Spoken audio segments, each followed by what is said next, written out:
A very good morning, students.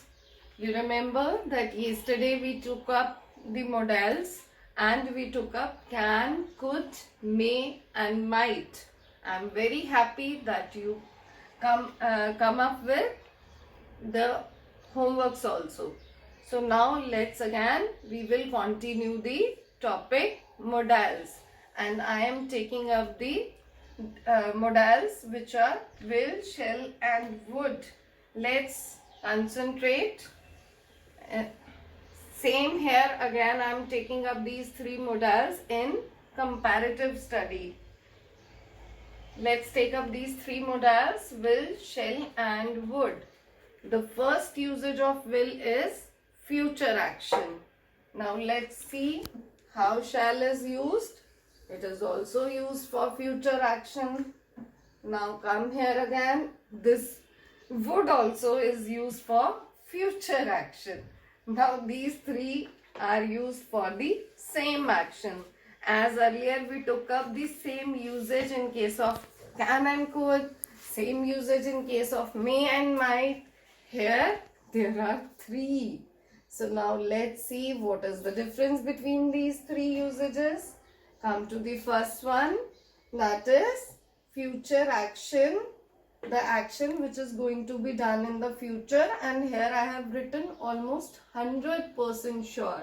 That means the action which is 100% it will be done in the future. There is not at all any chance of not getting that action done. So now come to the shall. Here I have written the action, those are bit unsure to happen in the future. So now let's see what is the usage of would.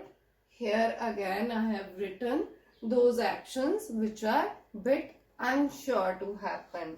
That is, these two are here with the same usage. So now we will have to check what is the difference between this and this. That is shall and would. Now let's see what I have written here. That is surety dependent on another person. That is, these actions which we will take up in the case of shall, these actions relates to future, but these are bit unsure and these are dependent on the another person. We will understand it more with the help of example. So now come to the this would, and here we are talking about the action. Those are definitely going to happen in future, but here again those are bit unsure, and the difference is this surety is dependent on the speaker. That is, here those actions were 100% sure. Here there was chances of not getting that action done in the future. Here again there are the chances of not getting the action done in the future, and here the surety is dependent on the another person, and here the surety is dependent on the speaker himself. Now we will understand it more with the help of example. Now coming to the second usage, that is usage of will, that is request and order. Here we use will for making some request. We are telling somebody, we are requesting someone to do something for us in a polite manner. And for orders, we want someone, we are placing someone to do something by all means. No chance of not doing that action. So that is an order. So now coming to the next usage of shall, which is to make offers. And again here the another usage of would is to make offers. So now these two again are same. So we will have to find out the difference between these two again. What is the difference between the usage of offers case for shall and difference of offers case for would? So now let's find out. Here, whenever you are making an offer to someone and you are involving yourself in that offer, that is usage of shall. So that is, for example, you are asking somebody that shall we go to watch a movie or shall we go for a picnic? That is, you yourself are involved in that offer. So here you will use shall in such kind of offers. So now what is there in would? Definitely it would be quite opposite to it. Here you yourself are involved, and here definitely the speaker will not be involved. Let's see.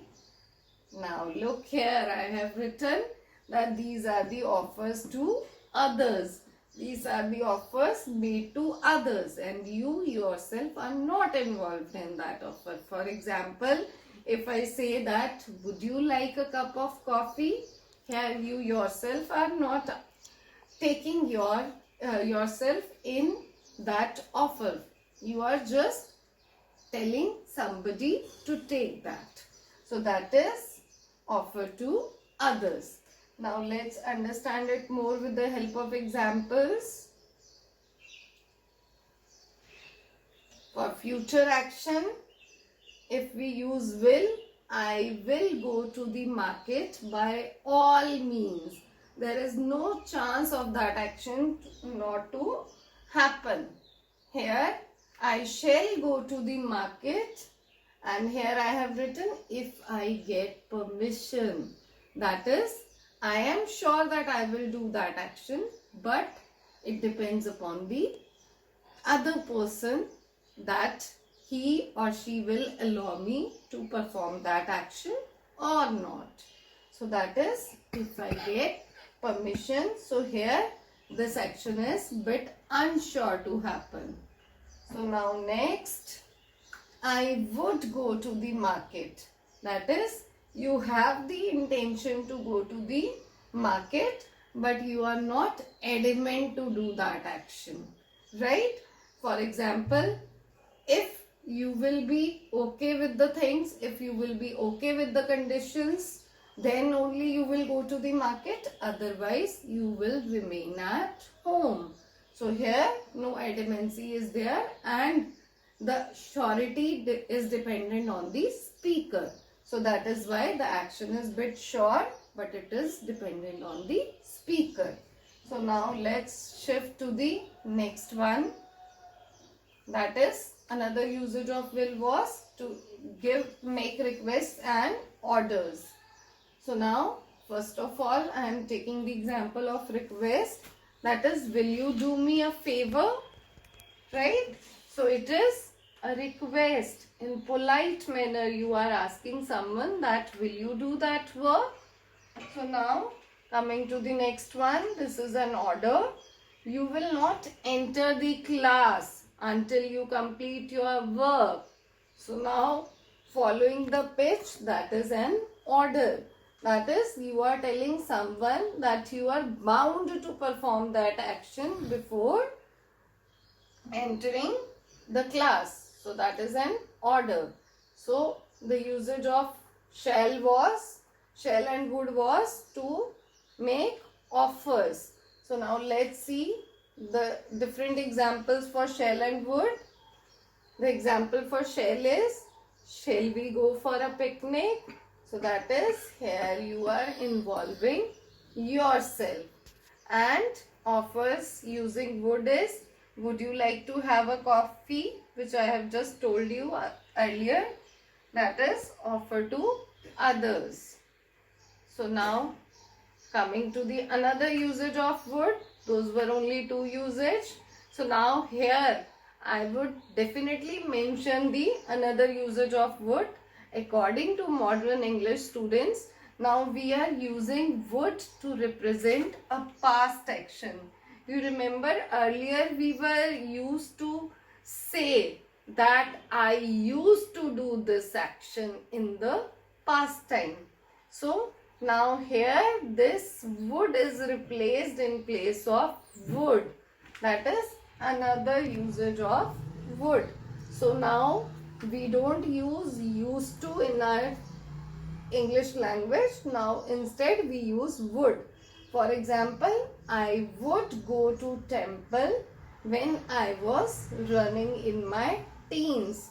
That is, जब मैं teen age में थी तब मैं मंदिर जाती थी. That was my past action. Now this is not my daily action at this present time, and in future this is not my action. But here exactly we have used this future word in the past action. So that is, you need to keep this thing in mind, that according to modern English, we don't use used to, instead we use would. So here we are using would to represent past action. So these were the usages of these three modals. Rest we will continue in our next video. Thank you so much. And before leaving, I forgot to give you home assignment. Before leaving, I would tell you your assignment again to make 2 sentences of each of the use of modals. And I am sure that you will do that as you did it yesterday. Thank you.